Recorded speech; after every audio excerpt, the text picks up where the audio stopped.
जैसे कि दोस्तों आप लोगों ने सुना ही होगा उत्तर प्रदेश में आजकल चोरी का वारदात ज़्यादा हो रही हैं। उत्तर प्रदेश में कुछ ऐसे ज़िले हैं जो ज़िले ख़ास हो गए हैं, जैसे कि गोंडा, श्रावस्ती और ये बलरामपुर, बहराइच, बाराबंकी, यहाँ पे चोरों का दहशत बहुत ज़्यादा है। यहाँ तक का कि चोर जाते हैं, घर में चोरियाँ भी करते हैं। अभी हाल ही में एक गोंडा के एक गाँव में ये पता चला कि कुछ चोर गए, घर में घुसे, शाम के नेट 6 ही बजे और वहाँ चोरी भी करते हैं, एक महिला का स्तन भी काट लेते हैं, एक महिला का पैर भी तोड़ देते हैं, तो ऐसी-ऐसी वारदात आती है। दोस्तों एक हम सच्ची घटना पे नज़र डालेंगे। दोस्तों एक लड़की अपने घर में रात के 3 बज रहे थे, सोई हुई थी तभी उसके कान में कुछ आवाज़ पड़ती है और आवाज़ सुन कर के वो जग जाती है। जब जगती है, उठकर बैठती है अपनी चारपाई पर तो देखती है कि रात के 3 बज रहे हैं और उसकी घर की लाइटें बंद हो गई हैं। तो सोचती है कि हमने तो सोया था तो हमने लाइटें सारी जला के सोया था, ये लाइटें बंद कर किसने कर दी? क्योंकि उसका घर चारों तरफ से लॉक होता है, दरवाजे सारे बंद होते हैं, सीढ़ी के दरवाजे, पौड़ी के दरवाजे सारे बंद हैं। फिर कौन घर के अंदर आ सकता है? तभी जो वारदात आजकल उत्तर प्रदेश में चल रही है सबसे ज़्यादा चोरी वाली, वो उसको वो आशंका जताती है कि हो सकता है क्योंकि कोई चोर घर में आ गया हो। अब वो जैसे ही सकबगा करके हल्का उठती है, सोचती है कि मैं बल्ब जलाऊँ, तैसे ही उसके ऊपर कोई झपट्टा मार देता है, पड़ता है उसके ऊपर। तो दोस्तों वो लड़की घूम करके भागने की कोशिश करती है, जिधर उसका भाई लेटा हुआ होता है, लाइट ना जला करके। अब जो वो घूमती है तब वो जो व्यक्ति होता है उसके पीछे से भी उसके उसके ऊपर वार करता है और वार करता है तो उसके हाथ में कोई धारदार हथियार होता है जिससे उसके सूट फट जाते हैं और कई जगह शरीर पे निशान भी आ जाते हैं कोई धारदार हथियार के। अब दोस्तों अपने भाई से कहती है कि घर में चोर घुस आए हैं। अब भाई जो होता है वो सकबका करके उठता है, माँ को जगाता है, ये तीनों लोग घर के बाहर चले जाते हैं। लेकिन दोस्तों सबसे बड़ी बात ये होती है कि उनका एक और भाई था वो घर के अंदर ही लेटा हुआ होता है। चारों कलंक से पूरा घर लॉक ही होता है, ये लोग बाहर चले जाते हैं। अब ये सोचते हैं कि घर लॉक है, जो भी होगा अब घर के अंदर ही रहेगा। धीरे से गाँव वालों के पास फ़ोन करते हैं, गाँव वाले इकट्ठा होते हैं, उसके बाद में जब घर के अंदर ये लोग प्रवेश करते हैं, तो एक दिल दहला देने वाली घटना सामने आ जाती है क्योंकि कुछ घर के अंदर हो ही कुछ ऐसा ही हो गया था। तो दोस्तों ये कहानी है उत्तर प्रदेश के मुज़फ्फरनगर की। वहाँ एक गाँव होता है, उस गाँव के बाहर एक घर होता है और घर में कुल 4 लोग होते हैं। एक माँ होती है, 2 बेटे होते हैं, 1 बहन होती है। बहन की उम्र 18 साल के आस-पास होती है। 2 भाई बड़ा भाई होता है, उसकी उम्र लगभग 27 के आस-पास होती है। उससे छोटा भाई होता है, उसकी उम्र लगभग 21 साल के आस-पास होती है। अब दोस्तों ये और माँ होती है, ये घर में अपने सो रहे होते हैं और रात के 3 बज रहे होते हैं। तभी उसकी जो बहन होती है, उसके कान में कुछ आवाज़ पड़ती है और आवाज़ सुनने के बाद में वो जग जाती है और जब जगती है तो देखती है कि उसके घर की सारी लाइटें बंद हो गई हैं। अब ये सोचती है कि हमने तो सोया था तो लाइटें ये जलाकर सोया था, लाइट कैसे बंद हो गई? तो सोचती है हो सकता है बल्ब फ्यूज़ हो गया हो, लेकिन एक ज़रा-सी उसके मन में एक आशंका भी आती है क्योंकि जो इसमें चोरों की वारदात होती है, वो थोड़ा दहशत में पड़ जाती है कि कहीं चोर तो अंदर नहीं हो गए। तभी वो उठती है, उठने के बाद में जैसे ही बल्ब की ओर चलती है, जहाँ स्विच लगा हुआ था लाइट का, जैसे ही उसके ऊपर कोई झपट्टा मार देता है। अब दोस्तों झपट्टा मारता है तो वो घूमकर अपने भाई की तरफ भागती है। अब जैसे भाई की तरफ मुड़ती है तैसे ही उसके ऊपर एक झपट्टा और कोई मारता है और वो धारदार हथियार के साथ। क्योंकि पहले तो सामने से उसका जो सूट होता है वो फट जाता है, फिर पीछे से भी फट जाता है। अब लाइट ना जला कर के सबसे पहले वो अपने भाई के पास जाती है, कहती है जल्दी से कहती है कि भाई घर में कोई चोर आ गया है। अब भाई उठता है तुरंत वो अपना माँ के पास जाता है, माँ से कहता है माँ जी कोई घर में घुस आया है। अब ये तीनों लोग फटाफट घर के बाहर निकल लेते हैं। बाहर निकलने के बाद में उनकी जो माँ होती हैं वो कहती हैं कि शोर-शराबा मचाओ, लोग इकट्ठा हो जाएँ, क्योंकि ये जो घर होता है जिस घर में ये लोग रह रहे थे, चारों तरफ से लॉक होता है। पौड़ी के हों या पीछे के हों, साइड के हों, सारे दरवाजे लॉक होते हैं। हम इन लोगों ने सोचा कि सारे दरवाजे लॉक हैं, जो भी कोई अंदर होगा, वो अंदर ही रहेगा।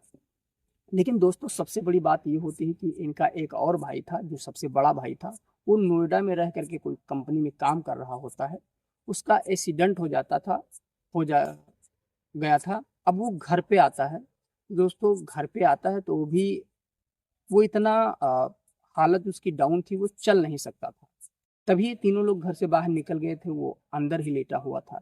और सबसे बड़ी बात ये होती है कि जहाँ पे वो लेटा था वही के सिरहाने पे जितनी घर की जेवरात होती है, जितने गहने आभूषण होते हैं, कुछ नकदी होती है, उसी के सिरहाने पे जमीन में लगभग 1.5 फुट गड्ढा नीचे खोद करके उन्होंने गाड़ दिया था। अब वो भी वहीं पे रहता है। अब ये लोग घर के बाहर होते हैं, तभी गांव के कुछ लोग इकट्ठा होते हैं। जब इकट्ठा हो जाते हैं, जब तक ये 3 बजे की वारदात थी, बज जाते हैं धीरे धीरे 4:30 बज जाते हैं। अब ये लोग जब घर के अंदर प्रवेश करते हैं तो इन लोगों का दिल दहल जाता है, क्योंकि दोस्तों जो इनका भाई होता है उसको आवाज देते हैं, वो बोल नहीं पाता है। और जो जमीन में इन्होंने जेवरात जो गाड़ रखी थी वो थी ही नहीं, वहाँ गड्ढा खुदा हुआ था। और जितने भी बक्से थे, अलमारियां थी, जो जो अलमारी में कपड़े होते हैं वो अलमारी तो नहीं खुली थी, लेकिन जिसमें कुछ और सामान, कीमती सामान होते हैं, वो अलमारी खुली थी, बक्से खुले थे। अब दोस्तों ये लोग बहुत ज़्यादा परेशान हो जाते हैं और इसके बाद में अपने भाई को जगाने की कोशिश करते हैं, तो वो उठता नहीं है। फिर ये पता लगाते हैं कि आखिर चोर कहाँ गया। तो देखते हैं, जब तक का वो चोर इनके घर में एक के बगल में एक मढ़ा था, और मढ़े छप्पर का मढ़ा था, तो उसी के सहारे से वो नीचे निकल कर भाग जाता है। और इनके भाई से जब पूछा जाता है कि ये खोद रहा था, ये जब बक्से तोड़ रहा था, तो आपने क्या सुना? तो वो कहता है कि हमें कुछ सुनाई नहीं दिया, और हमारे नाक पे उसने हाथ रखा, और हाथ रखने के बाद में हमें ऐसा लगा कि हमारा शरीर बहुत ओजन हो गया है, बहुत भारी हो गया है, और हम उठ नहीं सकते हैं। तो दोस्तों उनके पास कुछ ऐसी दवाइयाँ होती हैं जिससे वो सुंघाने के बाद में इंसान बेहोशी की हालत में आ जाता है, और उसके बाद में वो कुछ कर नहीं पाता है। दोस्तों इसके बाद में ये लोग थाने जाते हैं एफआईआर दर्ज करवाने, तो वहाँ मांगा जाता है कि इसकी असली मतलब पर्ची लाइए, जो गहने आभूषण होते हैं उसी के आधार पर आपकी एफआईआर होगा।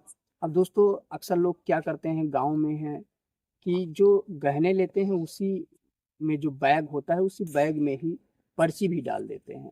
अब उन्होंने भी ऐसे ही किया था, पर्ची उसी में डाल दी थी। अब कुछ माड़ी मोटी पर्चियाँ एक आध मिलती हैं, लेकिन इनका जो गहने की कीमत लास्ट में एफआईआर करने के बाद में लगाई गई, वो 4.5 लाख रुपए के आसपास इनके गहने होते हैं उसमें, और भी कीमती सामान होते हैं। दोस्तों ऐसे ही एक खबर और आती है गोंडे जिला से, जहाँ पे एक चलती कार को दिन के 3 बजे ही रोक लेते हैं। उसमें एक महिला बैठी होती है, 2 पुरुष भी होते हैं, उनके साथ मारपीट करते हैं और उनका अच्छे से लूट लेते हैं, कुछ छोड़ते नहीं हैं और मारते भी बहुत हैं।